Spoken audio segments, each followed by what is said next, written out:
قال المؤلف رحمه الله تعالى: الرابع: من اعتقد أن غير هدي النبي صلى الله عليه وسلم أكمل من هديه، أو أن حكم غيره أحسن من حكمه، كالذين يفضلون حكم الطواغيت على حكمه، فهو كافر. الرابع اے الناقض الرابع، چوتھا ناقض، چوتھا وہ امر جو بندے کے اسلام کو توڑنے والا ہے اور برباد کرنے والا ہے۔ من اعتقد، جو شخص یہ عقیدہ رکھے، ان غیر ہدی نبی صلی اللہ علیہ وسلم اکمل من ہدیہ، کہ نبی صلی اللہ علیہ وسلم کا جو طریقہ ہے اس طریقے سے کسی غیر کا طریقہ زیادہ بہتر اور زیادہ کامل، نبی علیہ السلام کے طریقے سے کسی غیر کا طریقہ زیادہ بہتر ہے، پسندیدہ ہے اور زیادہ کامل، نمبر ایک۔ اور نمبر دو، او ان حکم غیرہ احسن من حکمہ، یا کسی غیر کا حکم، کسی غیر کا قانون اللہ کے پیارے پیغمبر کے قانون سے اور آپ کے حکم سے زیادہ بہتر ہے۔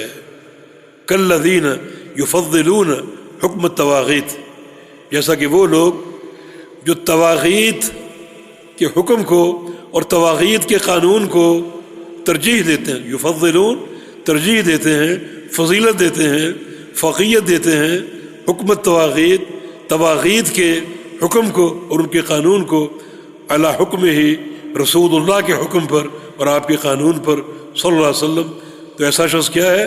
فہو کافر، وہ کافر ہے۔ دو باتیں ہیں، ایک اللہ کے پیارے پیغمبر کا طریقہ مبارکہ، اس سے فلاں کا طریقہ افضل ہے اور فلاں کا طریقہ اکمل ہے۔ دوسرا اللہ کے پیارے نبی کا قانون اور آپ کا حکم، اس سے فلاں کا حکم اور فلاں کا قانون افضل اور اکمل ہے۔ جو شخص یہ دو نظریے رکھے، ان میں سے کوئی ایک نظریہ قائم کر کے بیٹھے، اس نے کفر کا ارتکاب کیا۔ یہ بھی بندے کے اسلام کو توڑ دیتا ہے اور بندے کے اسلام کو ختم کر دیتا ہے۔ یہ چیز بھی آج عام ہے۔ آج ایک بات گونج رہی ہے ہر جگہ کہ جناب زمانہ بدل گیا، اب اوضاع جو ہیں اس دور کے نہیں رہے جو اللہ کے نبی کے دور میں تھے، تبدیلیاں آ گئیں، دنیا چاند پر پہنچ گئی، ایٹمی طاقتیں پیدا ہو گئیں، اب یہ گدھے گھوڑے کا دور نہیں ہے، یقیناً اب تبدیلی مطلوب ہے۔ لہذا اب وہ پرانی فرسودہ باتیں چھوڑ کے نئی چیزیں بناؤ، نئے طریقے ایجاد کرو، نئے قوانین نافذ کرو۔ یہ اس کماش کے لوگ آپ کو ہر جگہ ملیں۔ یہ سارا قول کفر اور یہ باتیں کفر قرار پائیں گی۔ دور کوئی بھی ہو، اللہ کے نبی کا دور، آج کا دور، قیامت کی آخری دیواروں تک کا دور، یہی شریعت مطہرہ ہر دور کی ضرورت ہے۔ اللہ کے پیارے پیغمبر کا طریقہ ہر دور کی ضرورت ہے، اور ہم کسی احساس کہتری میں مبتلا نہیں ہیں۔ آپ کی سنت، آپ کا طریقہ، آپ کی ہدایت ہر مقام کے لیے ہے، ہر دور کے لیے ہے، ہر جگہ کے لیے، اور کسی بھی نوعیت سے کسی غیر کے طریقے کو یا کسی غیر کے قانون کو نبی علیہ السلام کے طریقے اور نبی علیہ السلام کے قانون سے ترجیح دینے والا اور فضیلت دینے والا، یہ اس کو زیادہ اکمل اور کامل ماننے والا کفر کا مرتکب۔ نبی علیہ السلام یہ نقطہ ہر خطبے میں واضح کیا کرتے تھے، کہ بات بڑی اہم ہے، ہر خطبے میں۔ اور حدیث میں آتا کہ رسول اللہ صلی اللہ علیہ وسلم جب وہ خطبہ پڑھا کرتے تو علا صوت، آپ کی آواز بلند ہو جاتی، اور احمر وجہ، چہرہ سرخ ہو جاتا، اور ایک حدیث میں وانتفخت اوداجہ، یہ گردن کی رگیں آپ کی پھول جاتی، کانہ منذر الجیش، گویا آپ اپنے سامعین کو اور صحابہ کو ڈرا رہے ہیں دشمن کے فوری حملے سے. دشمن اگر آنے والا ہو، حملہ کرنے والا ہو، تو ایک کمانڈر کا کیا طریقہ اور کیا انداز ہوگا اپنی فوج کو ڈرانے کا اور چکنا کرنے کا. یہ انداز اللہ کے پیارے پیغمبر کا ہوتا ان الفاظ کو ادا کرنے سے پہلے. یقول سبحکم مساکم، ایک کمانڈر اپنی فوج سے کہے دشمن صبح آیا یا شام آیا، ہوشیار ہو جاؤ، چکنے ہو جاؤ.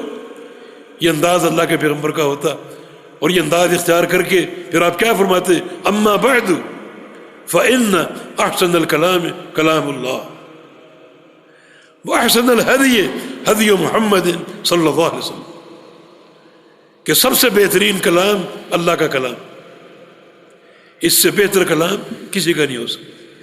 اور سب سے بہترین طریقہ محمد کا طریقہ ہے صلی اللہ علیہ وسلم. ہر خطبے میں آپ یہ بات دہراتے، یہ بات واضح کرتے.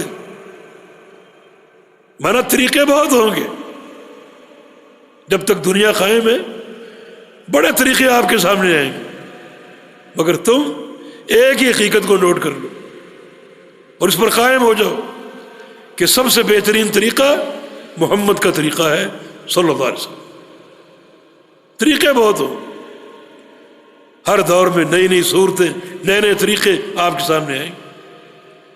فلاں طریقہ جناب یورپ سے آیا اور فلاں فلاں جگہ سے، لیکن تم ایک بات پلے سے باندھ لو اور اس حقیقت پر قائم ہو جاؤ کہ سب سے بہترین طریقہ محمد کا طریقہ ہے صلی اللہ علیہ وسلم.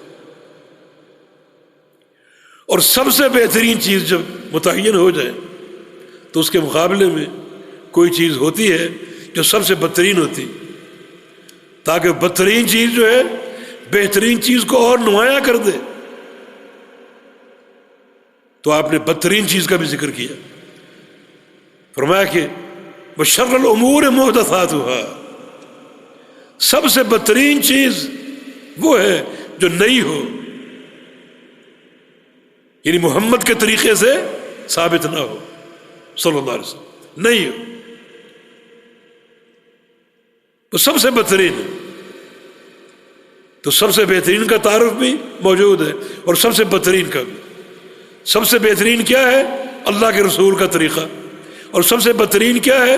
وہ چیز جو اللہ کے پیغمبر کے طریقے سے ثابت نہ ہو، وہ کسی قوم کا ہو، کسی برادری کا ہو، کسی باپ دادے کا ہو، کسی معاشرے کا ہو، کسی طبقے کا ہو.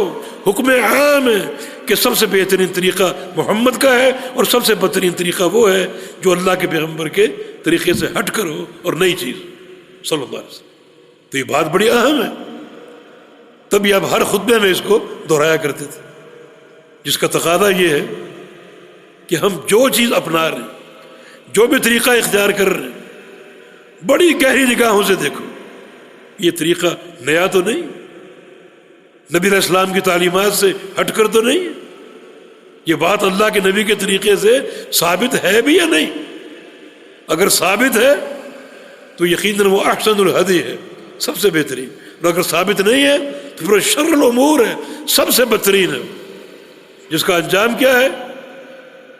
آگے ہر نئی چیز بدعت ہے، ہر بدعت گمراہی ہے، ہر گمراہی جہنم اس کا انجام، ہر گمراہی جہنم.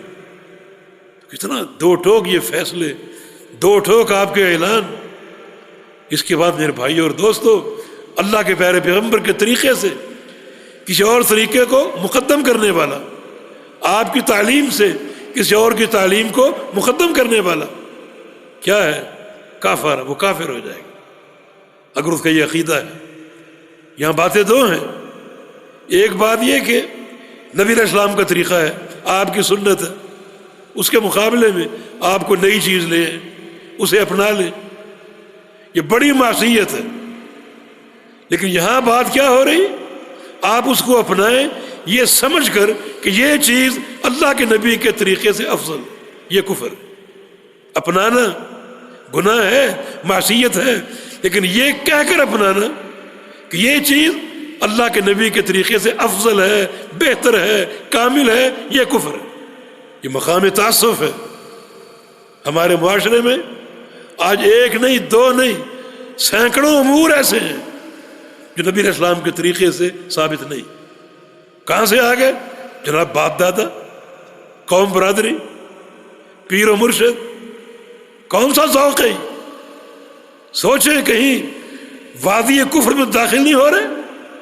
اگر یہ سوچ کر کسی نئے کام کو اپناؤ گے کہ اللہ کے نبی کے طریقے سے افضل ہے، یہ کفر. یہ سوچ اگر نہیں ہے تو بڑا گناہ ہے، یہ معصیت ہے. ما كان لمؤمن ولا مؤمنة اذا قضى الله ورسوله امرا ان يكون لهم الخير من امره. کسی مومن کے لائق ہی نہیں کہ اللہ اور اس کا رسول فیصلہ فرما دے. کوئی مومن مرد ہو یا مومن عورت ہو، یہ لائق ہی نہیں. اللہ کا فیصلہ آ جائے، اللہ کے رسول کا فیصلہ آ جائے، اور وہ اللہ اور اس کے رسول کے فیصلے کے مقابلے میں اپنے اختیار کو، اپنی رائے کو یا کسی اور کی بات کو ترجیح دیں اور مقدم کریں. یہ بات ایسی ہے کہ بار بار اس پر غور کی ہم دعوت دیتے ہیں. اللہ پاک کا فرمان ہے الم تر الی الذین یزعمون انہم آمنوا بما انزل الیک وما انزل من قبلک یریدون ان یتحاکموا الی الطاغوت. ان لوگوں کو دیکھو جن کا یہ زعم ہے، جن کا یہ خیال ہے کہ وہ ایمان والے ہیں. یہ انداز ہی قابل غور. جو سچا مومن ہو اس پر یہ نہیں کہا جاتا کہ اس کا یہ زعم اور خیال، یعنی ایمان مشکوک ہو رہے ہیں نا، یعنی وہ لوگ ان کو دیکھو جن کا یہ خیال ہے کہ وہ مومن ہے اور کرتے کیا ہیں؟ یریدون یتحاکموا الی الطاغوت. ان کی خواہش ہے کہ اپنے فیصلے طاغوت سے کریں، اپنے فیصلے طاغوت سے کریں. اللہ اور اس کے رسول کی بجائے طاغوت کے پاس اپنے فیصلے لیں. طاغوت کون ہے؟ طاغوت ہر وہ شے، ہر وہ انسان جس سے آپ فیصلہ کریں اللہ اور اس کے رسول کے فیصلے کو چھوڑ کر، چاہے وہ کتنی بابرکت ہستی ہو. لیکن طاغوت ہے طغیانی سے. طغیانی کا معنی حد سے بڑھ جانا. جب سیلاب آتے ہیں تو یعنی پانی میں طغیانی آ گئے، مانا پانی کا ایک لیول تھا، اس سے اونچا ہو گیا، اس لیول سے پانی اونچا ہو گیا، اسے طغیانی کہتے ہیں. یہاں طاغوت سے مراد یہ ہے کسی بھی انسان کو اس کی حد سے بڑھا دینا.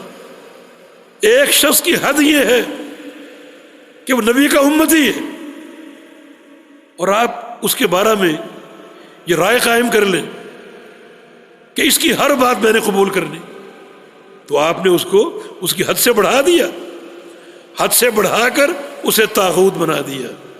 طغیانی پیدا کر دی اسے اس کی حد سے بڑھا کر. طاغوت دو چیزوں میں ہوتا ہے، ایک عبادت میں اور ایک اطاعت میں. عبادت کس کی ہے؟ اللہ کی. اللہ کے علاوہ کسی کی عبادت کرو گے اسے آپ نے طاغوت بنا دی. اطاعت کس کی ہے؟ رسول اللہ کی.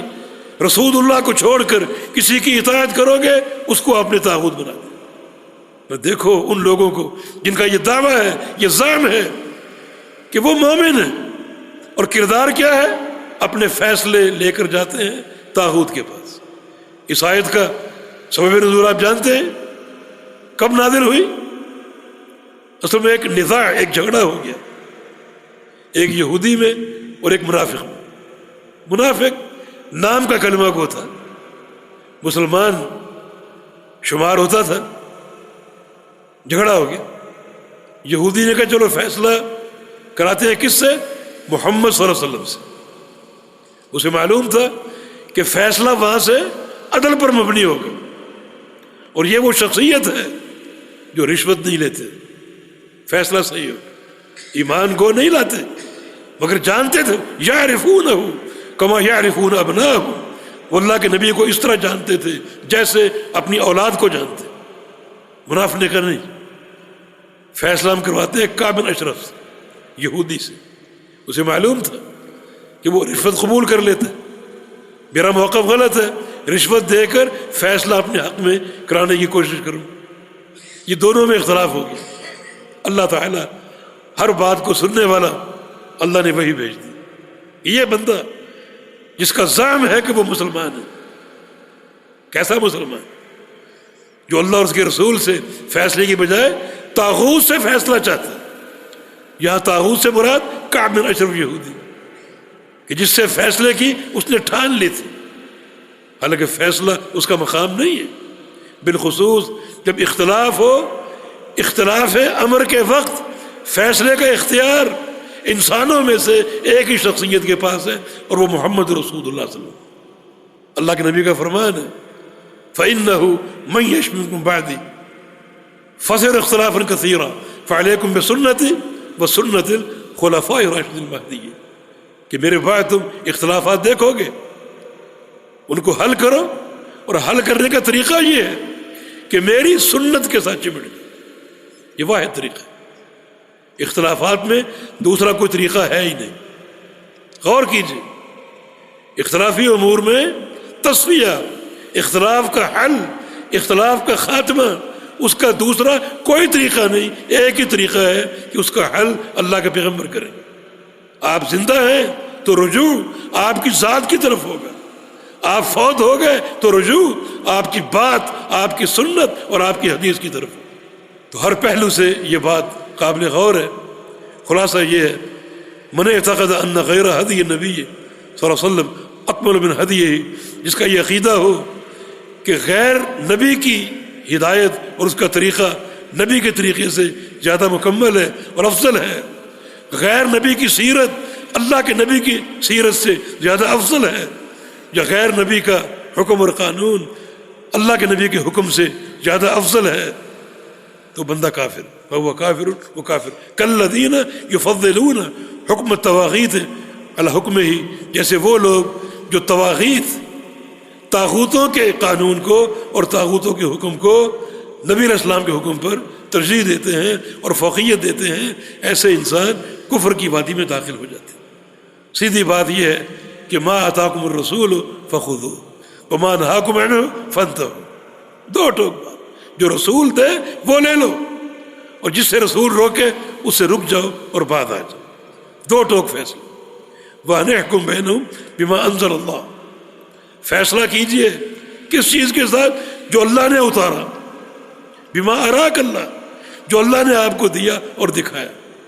تو قانون تو اللہ کا ہے، جس کی ترجمانی اللہ کے پیغمبر فرماتے ہیں، تو کسی غیر کے قانون کو، غیر کے حکم کو اور فیصلے کو آپ کے فیصلے پر مقدم کرنا کفر ہے، کسی غیر کے طریقے کو آپ کے طریقے سے بہتر سمجھنا کفر ہے۔ جی